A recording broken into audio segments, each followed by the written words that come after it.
북한이 11월에 치러질 미국 대선 이후 7차 핵실험을 감행할 수 있다라는 전망이 나왔습니다. 이게 국가정보원 발표였기 때문에 더 주목을 받고 있는데요. 사실 북한은 예전에도 정치 이벤트 국제적으로 있으면 맞춰서 도발을 해오지 않았습니까? 그렇죠. 이 핵실험도 도발이라고 본다면 이제 7차 핵실험을 하느냐 마느냐 여기에 우리가 관심이 모아져 있는데 이 모아져 있는 이유는 그동안 너무 안 했기 때문이에요. 6차 핵실험 마지막으로 언제 했느냐? 2017년 9월 3일 어디서? 우리 맨날 얘기하는 그 풍계리에서 했어요. 특히 이 7차 핵실험에 대한 전망에 대해서 얘기가 가장 많이 나왔던 건 지난 2022년입니다. 이때 다 무조건 핵실험한다 이렇게 얘기를 했었어요. 왜냐하면 북한이 좀 이때 특이했어요. 첫 번째로는 2022년 9월 8일에 북한이 핵무력 정책에 대하여라는 법령을 채택해갖고 발표를 합니다. 이건 뭐냐면 우리가 이 핵무기를 이러한 때에 사용하고 이런 지휘 체계를 사용해서 쏘겠다. 이걸 굳이 발표를 한 거예요. 그러면서 전평시 모든 상황에서 필요하면 우리는 핵을 쏘겠다. 이것을 굳이 발표를 했고 두 번째로는 전술 핵무기 운용하는 그 발사체 이동해갖고 막 쏘려고 하는 그 직전까지 가는 그 훈련 있잖아요. 그 훈련 막 하기 시작하고 고위급들 가갖고 현장 지도하고 또 그러더니 세 번째는 이 풍계리 핵실험장 거기 보면 이제 갱도가 막혀 있잖아요. 거기에 이제 3번 갱도, 4번 갱도를 복구하는 활동이 막 관측이 됐어요. 2022년에. 결과적으로는 실험을 하지 않았습니다만 2022년에 하려고 했던 실험을 이번에도 이제 하려고 할 거라고 모두 얘기를 하는 거죠.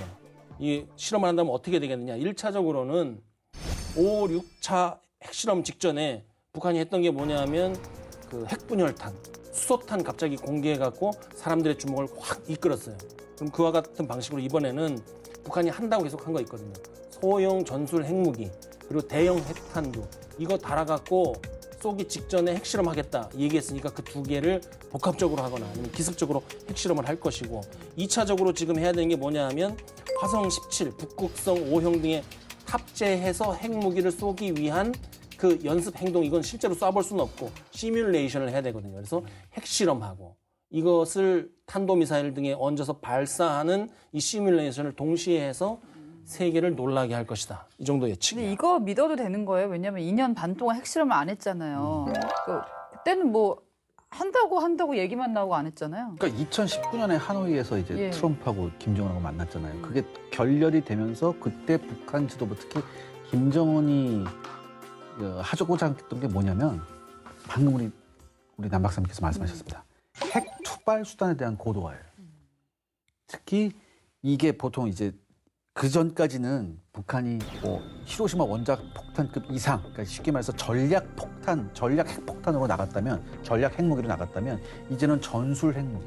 그리고 이 전술 핵무기란 건 뭐냐면 전술 핵무기는 어쩔 수 없이 사정거리 500km 이하의 단거리 미사일에 탑재할 수밖에 없거든요. 그럼 타켓트가 어디겠어요? 여쭤봤잖아요. 우리잖아요. 그렇죠. 우리한테 물어본 거야? 네. 그러니까 이게 한반도란 얘기거든요. 근데 이제 그 이후에 이들이 핵실험만 안 했지 핵 투발 수단에 대한 퍼포먼스는 굉장히 많았어요. 얼마 전에도 미사일 쐈죠. 더군다나 전 더 주목해볼 게 뭐냐면 북한이 극초음속 미사일도 개발해 놨었거든요. 그렇기 때문에 이 굉장히 다양한 수단의 핵 투발 수단이다. 그다음에 이 핵 투발 수단을 또 위치도 다양합니다. 열차에서 쏘고 저수지에서 쏘고 잠수함에서 쏘는 그러니까 굉장히 다양한 거예요. 그러니까 이게 나오는 배경이 뭐냐. 우리가 북핵에 대응하기 위해서 이른바 우리가 나름대로 킬체인이라는 걸 구축했잖아요. 그러니까 쉽게 말해서 북한이 핵 공격을 할 조짐이 보이면 우리가 먼저 타격을 한다. 그런데 이거는 사실 우리가 가지고 있는 생각은 미사일 기지에서 쏘거나 아니면 트레일러에서 발사하는 거였는데 북한은 너네가 예상하지 못한 방법으로 쏴줄게라고 하면서 굉장히 여러 가지 방법을 총동원해서 투발 수단을 강화하는 거예요. 그러니까 이런 걸 많이 했고 그다음에 이번에 그렇다면 이 7차 핵실험은 왜 이 시기냐? 뭐겠어요? 11월에 있을 대선. 미 대선. 항상 반미 국가들은 미 대선을 겨냥해서 뭔가 퍼포먼스를 합니다. 북한도 예외는 아니죠. 그럼 대선이 있기 때문에 이번 예측은 맞을 거다라고 얘기를 하는 거 그 한 가지 이유 때문에? 이번에도 사실은 쏘기 어려울 것이다. 핵실험하기 어려울 것이라는 관측이 있어요. 이번 7차 핵실험이 이전의 핵실험과 어떻게 다를 것이냐 보는 것도 하나의 관전 포인트예요. 당연히 러시아 우크라이나 전쟁으로 인해서 생긴 이 지역의 안보 질서 변화 이것이 담길 거라는 거죠. 그리고 지난 6월에 지금 북한이 러시아랑 조약 맺었잖아요. 포괄적인 전략적 동반자 관계에 관한 조약. 이것이 이들 핵실험에 어떻게든 영향을 미칠 것이다. 결론적으로는 뭐냐면 북한이 러시아 우크라이나 전쟁으로 인해서 변화한 이 지역의 세력 균형의 변화를 자기들에게 이익일 것이라고 보느냐 아니면 손실일 것이라고 보느냐 이것이 핵실험을 감행하느냐 안 하느냐 가지고 드러날 것이고 두 번째는 북러 조약으로 변화한 북한과 러시아의 관계를 어쨌든 자기 우군을 더 강하게 밀착시킨 거잖아요. 앞으로 이것을 공격적으로 사용할 것이냐 방어적으로 사용할 것이냐 이것이 이번 핵실험을 통해서 관측할 수 있는 더 큰 변화다. 아니 그러면은 이제 북한이 지금 홍수 입은 지가 얼마 안 됐잖아요. 11월 얼마 안 남았거든요. 이때까지 그럼 복구가 가능한 거예요? 복구 불가능하죠. 왜냐하면 3 내지 6개월 정도 항상 소요되거든요. 아유, 3 내지 6개월 이번 수에는 그 정도가 아니에요. 네네. 거의 쓸려가지 야, 않았어요? 뭐 1년 넘어갈 거야. 근데 지금 이제 이거 왜 계속 갱도를 복구할 수 있느냐 없느냐. 갱도를 복구를 미리 해놨으면 되잖아요. 이 얘기가 나오는 것도 우리가 시청자들이 한번 짚어줘야 돼요. 지금 핵실험은 어쨌든 갱도에 들어가서 한다는 걸 우리가 다 알고 있잖아요. 그런데 2018년에 북한이 폭파했어요.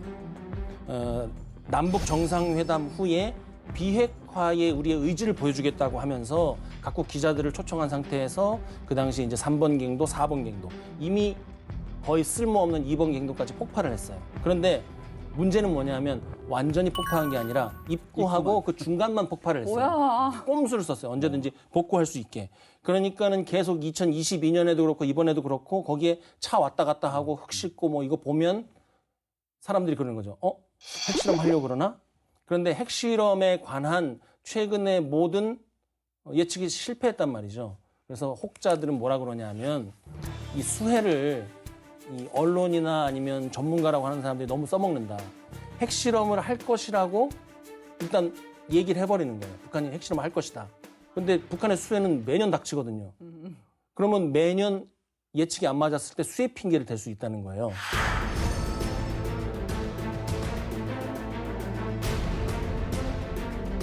이건 어떻습니까? 북한이 지난달 단거리 탄도미사일 개량형을 시험 발사했고 또 전술 핵탄두를 소형화해가지고 개발했다라는 주장도 했습니다. 이걸 최종 검증을 해볼 수도 있는 거 아니겠습니까? 이거 단거리 미사일에다 전술 핵탄두를 탑재했다는 의미는 굉장히 제가 아까도 말씀드렸듯이 의미가 크고 그다음에 이게 이른바 저위력 탄두잖아요.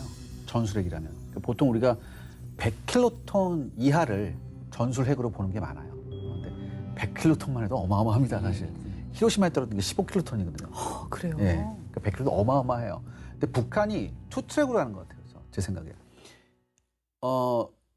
10킬로톤 이하로 저위력 핵탄두를 가지고서 굉장히 제한적인 전술 핵 공격이 가능한 무언가를 바라보고 있습니다. 쉽게 말해서 뭐 아주 상식적으로 생각해 보면 북한이 유사시에 우리나라를 가장 먼저 공격할 때 어디를 공격할 거라고 보세요? 서울? 이렇게 생각하시는 분 굉장히 많죠. 그냥 서울에 막 다 빛처럼 밀집해 막 있으니까.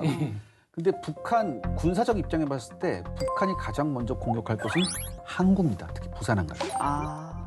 더 남쪽에 있어도 왜냐하면 외부로부터 물자가 들어와야 되고 특히 주한미군이 들어와야 될 거 아니에요. 그럼 대규모 항구가 필요하거든요.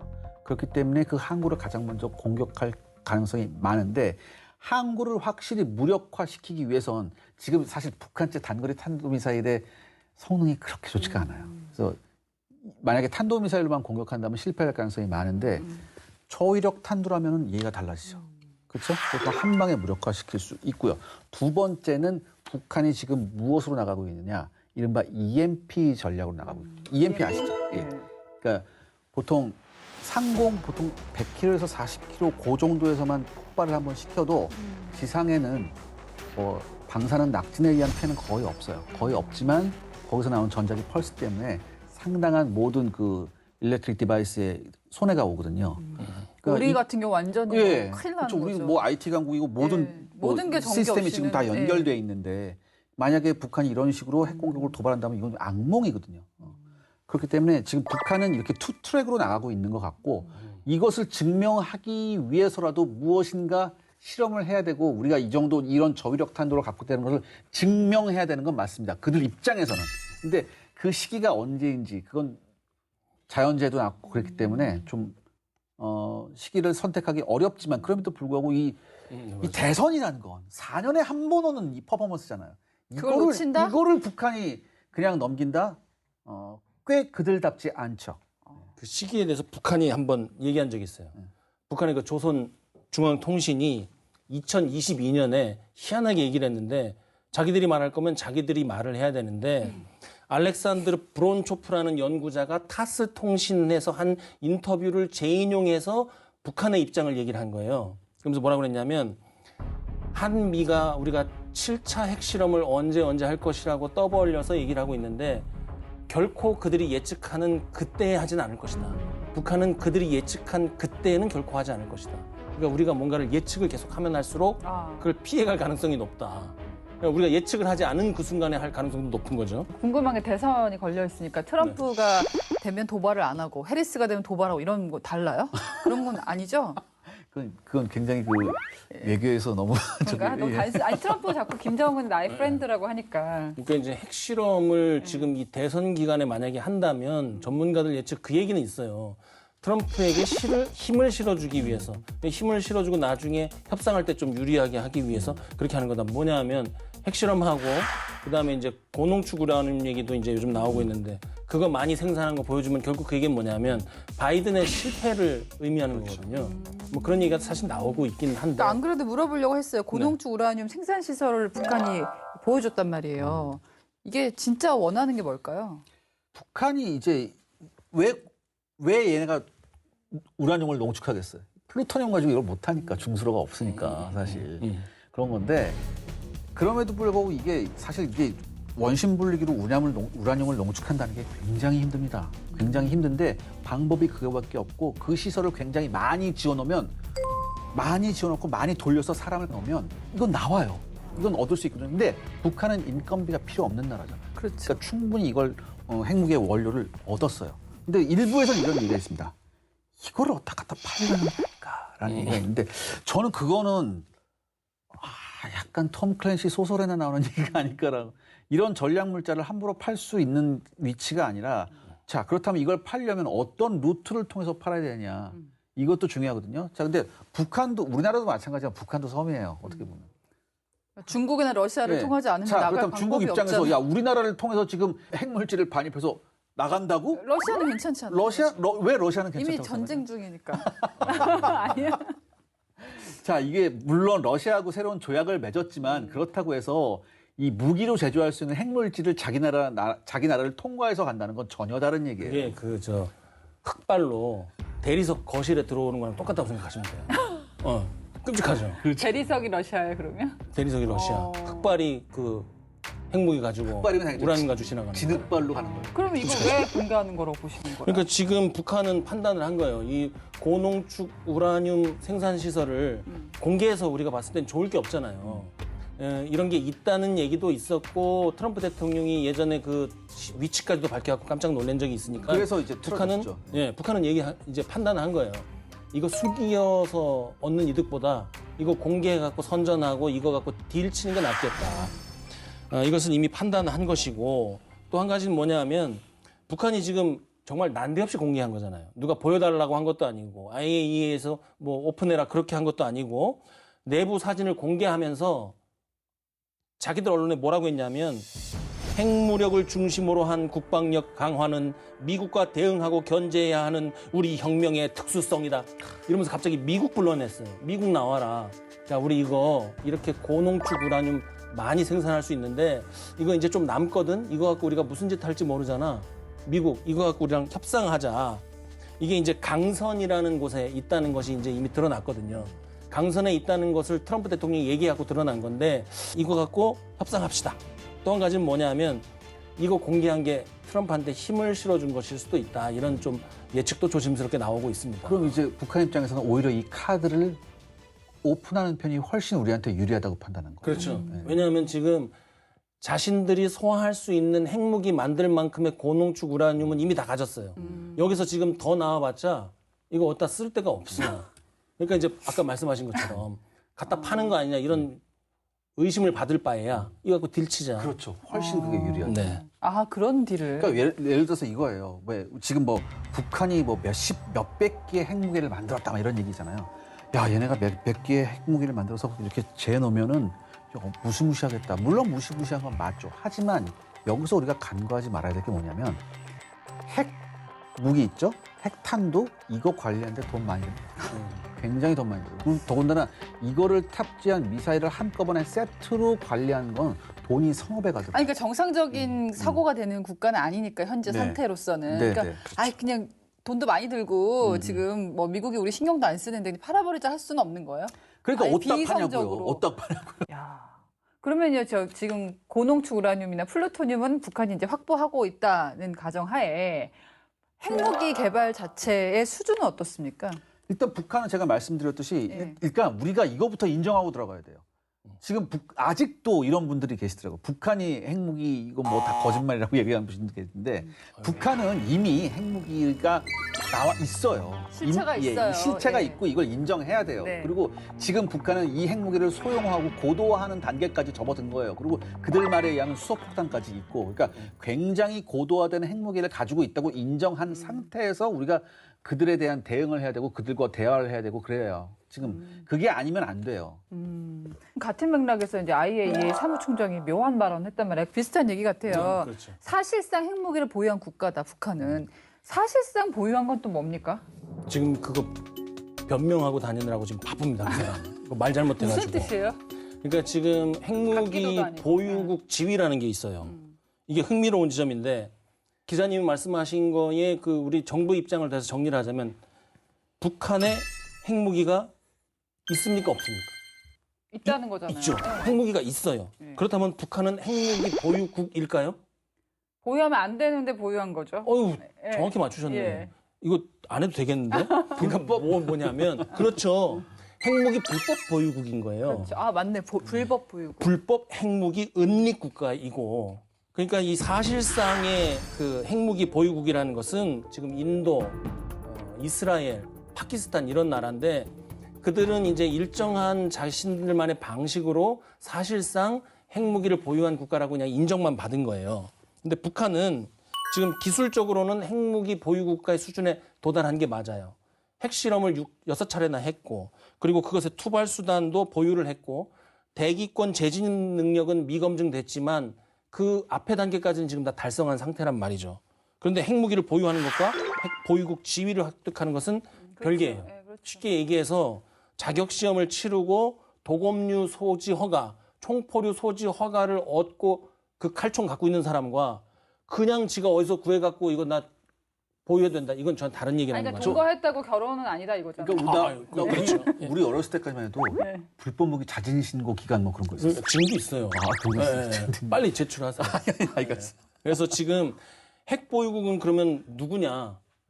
이게 미국, 러시아, 영국, 프랑스, 중국 소위 안보리 상임 이사국 5개국만이 핵 보유국이고 나머지 나라는 핵을 보유할 수 없게 돼 있어요. 네. 왜 뭐 불합리하다, 불평등하지 않느냐. 원래 그런 겁니다. 그러니까 지금 흐름을 알겠어요. 이제 보유한 걸로 보이고 근데 불법인 뿐이다. 네. 미국도 지금 대선 전국에서 민주당과 공화당이 정강 정책을 바꿨어요. 한반도 비핵화 관련 문구를 다 빼버렸습니다. 이거는 미국도 북한은 아 그래 사실상 핵 보유국이다 인정한 건가요? 이 정강 정책에서 뭐 뺐다 이게 중요한 게 아니고 이전에 훨씬 구체적인 발언이 이미 나왔어요. 언제냐면은 2023년부터 나왔어요. 이제 엘브리지 콜비 전 미 국방부 전력 개발 담당 부차관보가 있습니다. 이 사람이 2023년에 들었고 특히 올해 5월에 우리나라 와서 뭐라고 했냐면은 이런 얘기를 합니다. 북한 김정은이 핵무기를 포기하도록 설득할 수 있다는 개념 자체가 허무맹랑하다. 이건 뭐예요? 이미 얘네들 갖고 있으니까 그거 포기하라고 얘기하는 것 자체가 말도 안 돼. 그러니까 우리가 이 다음 플랜으로 가야지 얘한테 지금 뭐 한반도 비핵화를 더 이상 얘기하는 건 소용이 없어. 이렇게 얘기하는 거예요. 그러니까 이게 지금 와서 뭐 한반도 비핵화. 저는 한반도 비핵화의 이미 골든타임은 이미 오래전에 고리골짜기에 우리가 놓쳤거든요.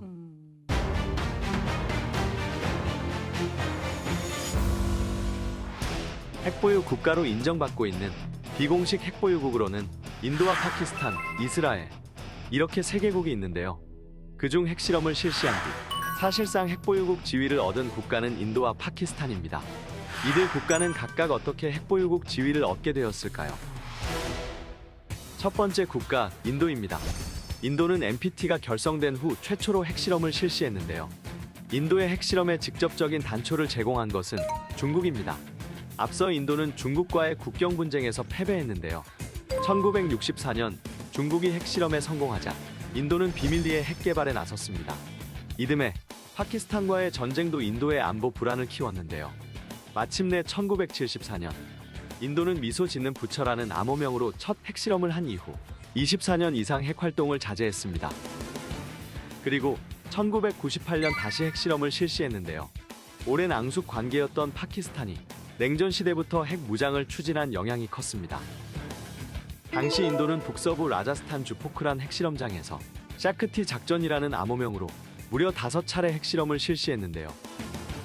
첫날 핵탄두 3발을 연속으로 터뜨린 뒤 이틀 뒤 2발을 더 터뜨림으로써 국제사회 앞에서 실질적인 핵 능력을 입증했습니다. 냉전 시대 친미 성향을 표방했던 파키스탄은 인도에 비해 핵무장이 늦었는데요. 인도의 핵 개발에 큰 충격을 받고 비밀리에 핵 개발을 시작한 것으로 알려졌습니다. 미국은 파키스탄의 핵무장을 강력히 반대했는데요. 하지만 1980년대에 소련이 아프가니스탄을 침공하면서 파키스탄의 전략적 가치가 올라갔고 미국은 핵 개발을 암묵적으로 용인했습니다. 그리고 인도가 대규모 핵실험을 실시한 1998년 5월 파키스탄도 이에 대응해 핵실험을 단행했는데요. 파키스탄 남서부에 자리한 발루치스탄주 창가이 지역에서 5발의 핵폭탄을 동시에 터뜨린 데 이어 이틀 뒤에는 발루치스탄주 하란 사막에서 핵폭탄을 추가로 터뜨렸습니다. 이렇게 같은 해에 연달아 대규모 핵실험을 단행한 인도와 파키스탄. 결국 핵보유국 선언을 했는데요. 두 국가는 미국을 비롯한 서방의 제재 속에서 제재 해제 조치를 얻고 사실상 핵보유국으로 인정받는 데 주력했습니다. 그리고 9.11 테러 이후 파키스탄은 미국의 아프가니스탄 침공에 후방기지 역할을 톡톡히 하면서 사실상 핵보유국으로 인정받는데요. 인도 역시 2006년 미국과 원자력 협력을 체결함으로써 사실상 핵보유국으로 자리매김합니다. 지금까지 사실상 핵보유국 지위를 얻은 국가들을 살펴봤는데요. 이들 국가의 행적이 북한의 향후 움직임에 어떤 영향을 미칠지 지켜봐야겠습니다. 자, 그러면 제가 예측을 하면은 미국 대선 뭐 토론 방송 같은 거 할 때 왠지 이것도 퀘스천으로 나올 것 같아요. 북한 핵 문제 어떻게 생각하느냐. 사실상 핵 보유국으로 만약에 인정이 된다면 북한이 얻는 이득은 뭘까? 혹시 더 많은 걸 요구하게 될까? 어떻습니까? 저는 근본적으로 불가능하다. 우리 결사반대해야 된다. 그러니까 미국과 같은 강대국, 그 핵 클럽에 들어가 있는 국가가 취할 수 있는 방식과 핵이 없는, 우리는 사실 강대국은 아니잖아요. 대한민국이 주장할 수 있는 방식은 다른 거예요. 우리는 결사반대 끝까지 해야 된다. 일단 이론적으로 말씀드리자면 인도 방식으로 북한은 갈 수 없어요. 인도는 민주주의 국가잖아요. 일단 미국하고 오랜 동안 협상하면서 미국이 요구하는 그 핵 보유국 지위를 얻기 위한 그 모든 절차를 다 거쳤어요. 그래서 추가 핵실험도 중단하고 국제 규범에 맞는 핵 독트린도 마련해서 사실상 핵 보유국 지위를 얻은 거예요. 소위 말하자면 이스라엘은 어떻게 했느냐 우리가 다 알죠. 미국하고 굉장히 밀착해서 밀약, 비밀 협약, 비밀 양해 각서를 맺어서 그 위치에 들어간 거예요. 근데 골치 아픈 건 문제는 파키스탄이에요. 북한, 파키스탄하고 굉장히 밀접하게 이 핵 관련된 지식을, 정보를 주고받고 있잖아요. 파키스탄은 어떻게 사실상의 핵보유국이 됐냐면 너무너무 골치 아파서 차라리 내 울타리 안에 두자. 미국 등이 이렇게 생각한 거예요. 왜냐하면 파키스탄이 핵시설을 만들었어요. 그런데 방어가 안 돼. 이거 잘못해서 터지거나 문제 생기면 대재앙이 발생할 것 같은 거예요. 그 기본적인 방어시설도 안 돼 있으니 이 핵이 전 세계로 퍼지는 것을 막는 게 미국 등 핵보유국의 어떤 목표인데 이거 막 퍼지게 생긴 거예요. 그리고 또 경제 제재도 안 들어먹어. 파키스탄 경제가 망할 대로 망해가지고 어디 한 군데 푹 쑤셔도 아프다고 느끼질 않는 거예요. 차라리 이거는 우리가 사실상 핵 보유국으로 인정해주고 우리 품 안에 두자 이렇게 했기 때문에 많은 사람들이 북한이 파키스탄 방식으로 갈 거라고 생각하는데 한 가지 다른 점은 뭐냐면 이 파키스탄이 미국을 향해서 핵을 쏘겠다거나 우리 탄도미사일 있으니까는 미국은 우리의 적이라고 얘기하진 않았어요.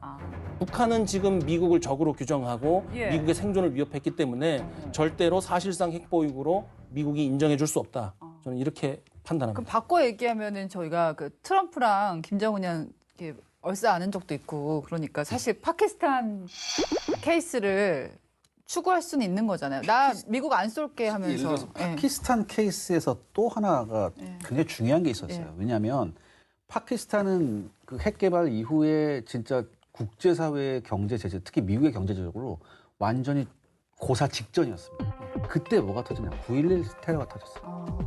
9.11 테러에서 탈레반을 공격하기 위해서는 파키스탄의 기지가 필요했고 파키스탄의 지원이 필요했거든요.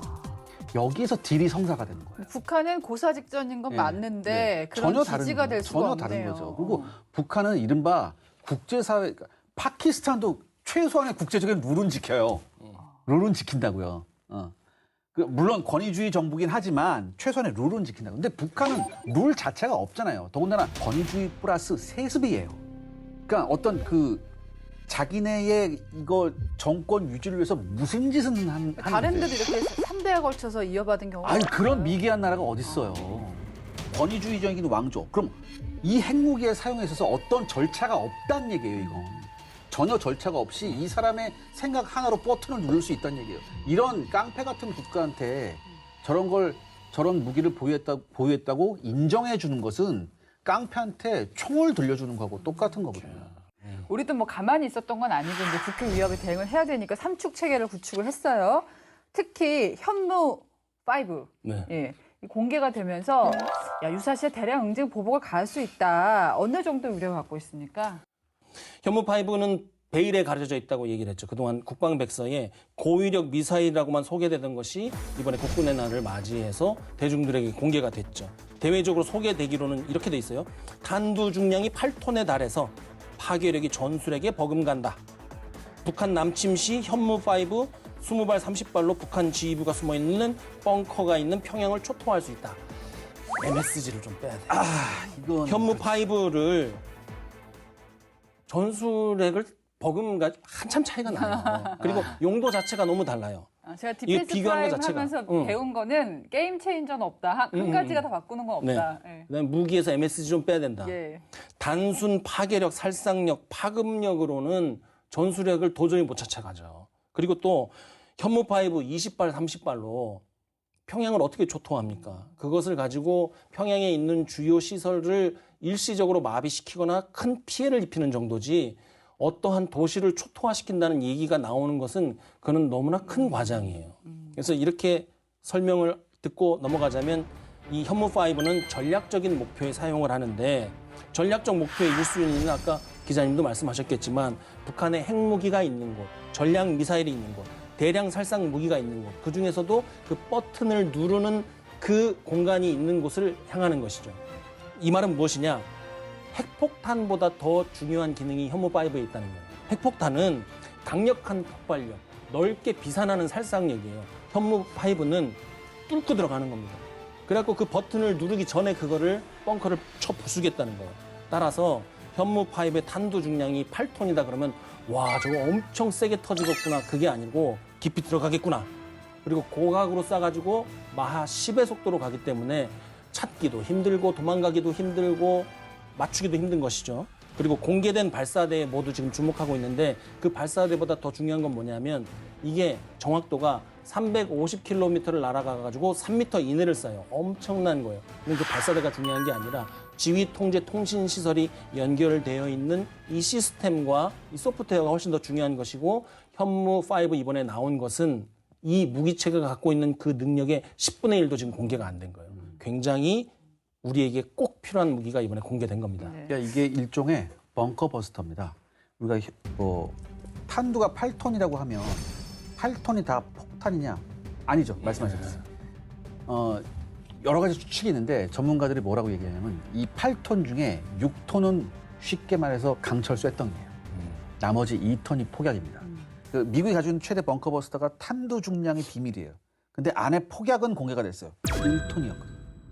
그 정도로도 1톤이면? 그 정도로도 인공 지진을 일으킬 수 있었거든요. 자, 그런데 이 우리 현무5는 걔보다 훨씬 더 커요. 탄두 중량도 무겁고 폭약은 걔한테 2배가 있습니다. 벙커버스터가 시한신간을 딱 해서 팡 터질 땐 빈 공간을 감지하고 터져야 돼요. 그래서 북한 애들이 어떻게 했냐? 벙커를 만들 때 일부러 빈 공간 몇 개를 만들어둡니다. 와. 그러면 가짜 빈 공간에 들어가서 터져버리겠죠. 아, 그러니까 네. 더 크게 폭발하게 만들어야지. 근데 뭐예요? 가짜 빈 공간에 들어서 터져도 여기서 지진이 일어나 버리면 진짜 생매장, 공간도 무너지고. 출구고 뭐고 다 무너져서 생매장이 되는 거예요. 싹다 결국은 묻어버리겠다. 다 없어지는 거죠. 이걸 노린 거거든요. 그러니까 저는 남 박사님 말씀에 200% 동의하는 게 괜히 전술 핵무기라고 그런 얘기 좀 하지 마세요. 굉장히 무식하다는 소리를 듣거든요. 그런 얘기를 하면 어디서. 그런데 그런 게 한번 어느 순간 나오면 여기저기서 그런 얘기 막 합니다.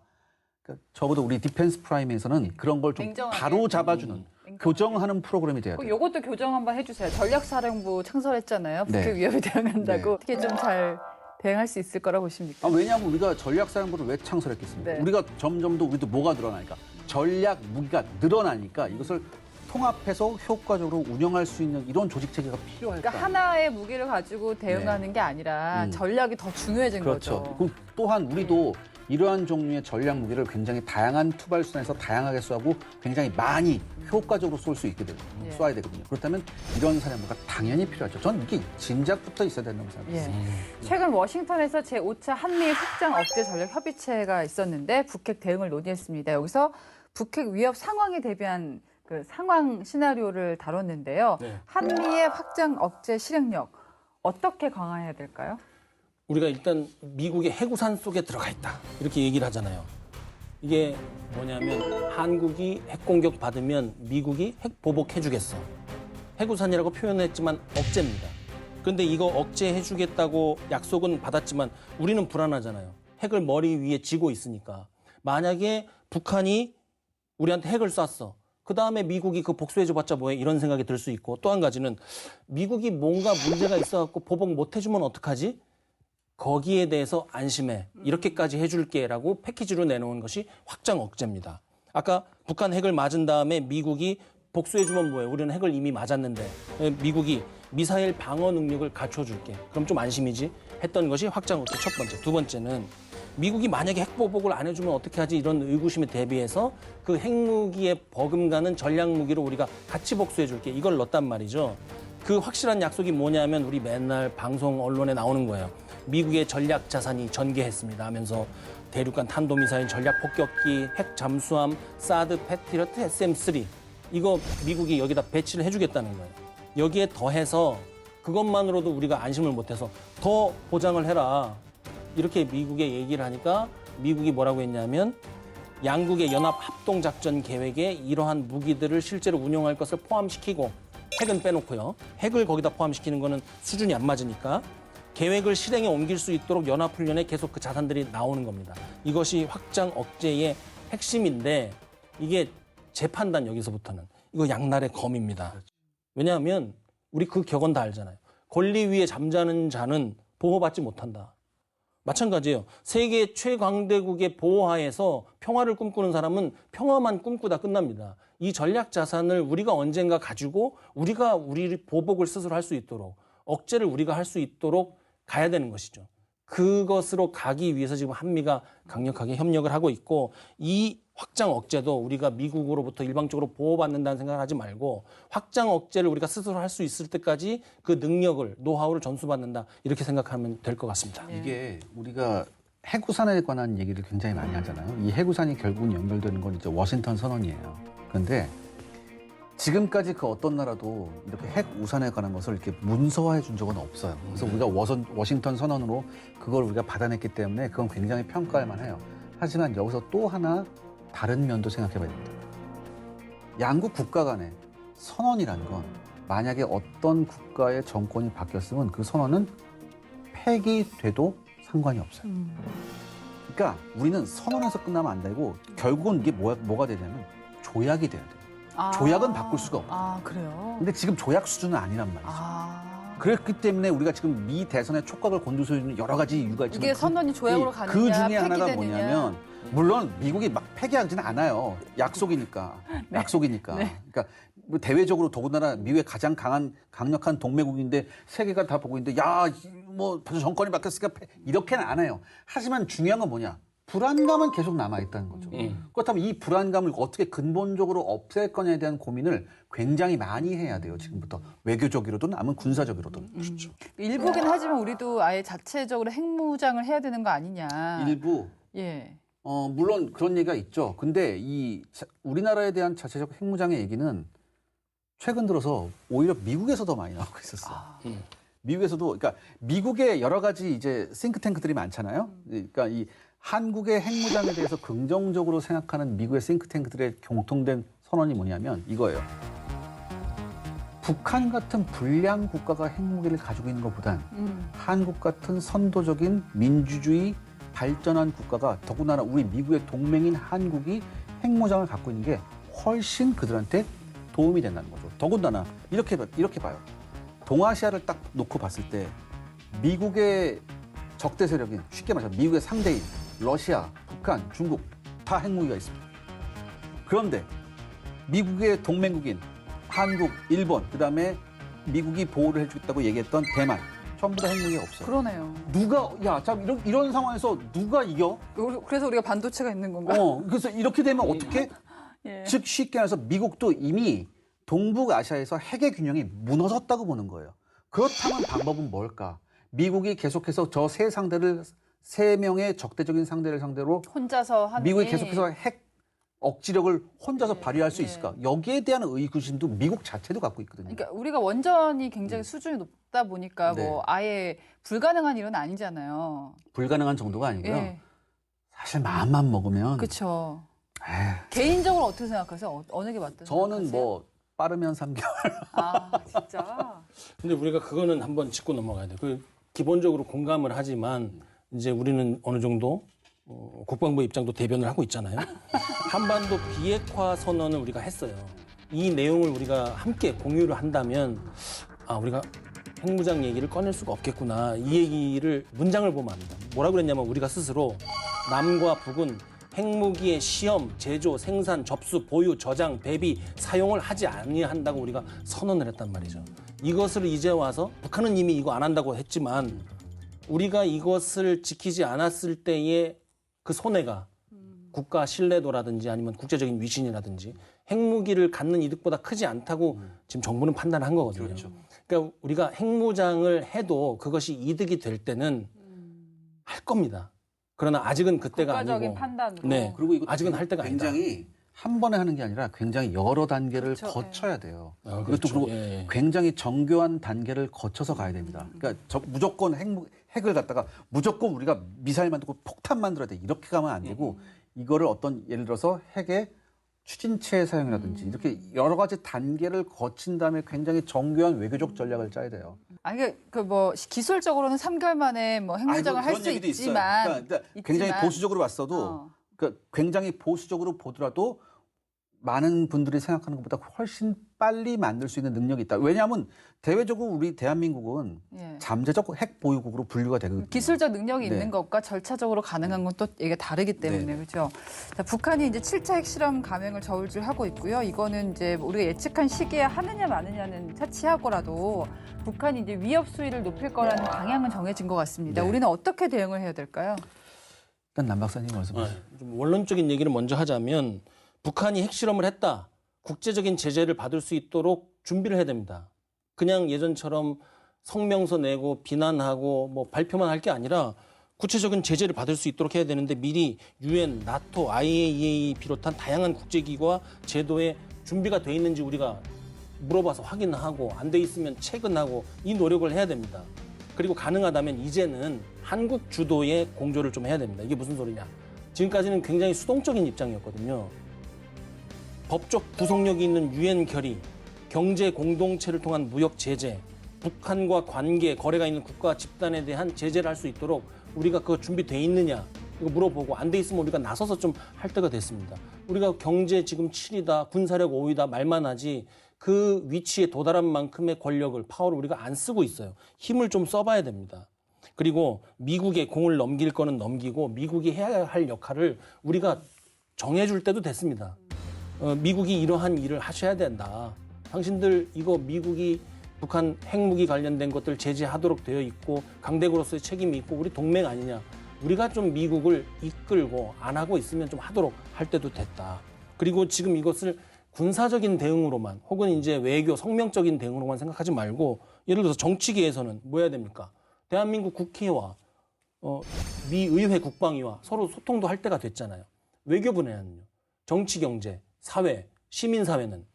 왜냐하면 우리나라 지금 가장 큰 위협이 북한의 핵이고 핵이 터지면 공멸한다 얘기는 하면서 왜 정치, 경제, 사회, 문화 모든 분야가 힘을 합쳐서 이 북한의 핵실험을 하지 못하도록 핵실험을 하면 제재를 하도록 힘을 모으고 있지 않은지 저는 사실은 우리 모든 그 지도부들에게 한번 묻고 싶습니다. 근데 제가 여기서 하나 의구심 드는 게 있어요. 그동안 북한에 대한 제재를 엄청나게 했거든요. 엄청나게 해왔잖아요. 이 세상에 할 수 있는 거의 모든 경제적 제재 조치를 다 북한한테 했는데 여기까지 왔단 말이죠. 더군다나 중요한 건 뭐예요? 북한이 최근에 러시아하고 조약을 맺었거든요. 네. 선언이 아니라 얘네들은 조약이요. 조약을 네. 맺었거든요.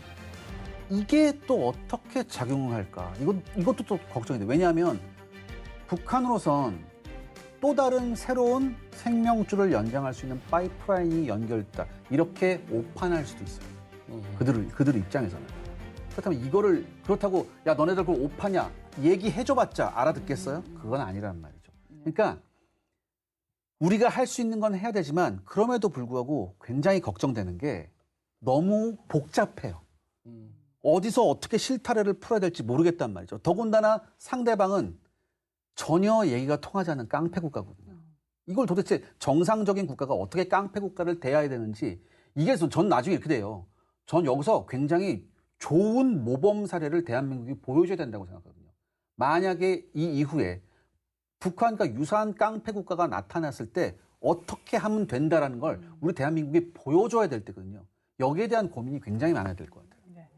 네, 북한 비핵화는 한반도와 전 세계 평화를 위한 필수적인 조건입니다. 북한이 어떤 도발을 하더라도 굳건한 한미 동맹의 일체형 확장 억제 체제를 기반으로 우리 군은 강력하게 대응할 것입니다. 자, 디펜스 프라임 오늘 여기까지입니다. 저희는 매주 금요일 밤 10시 KFN 또 유튜브 채널에서 여러분을 찾아갑니다. 고맙습니다.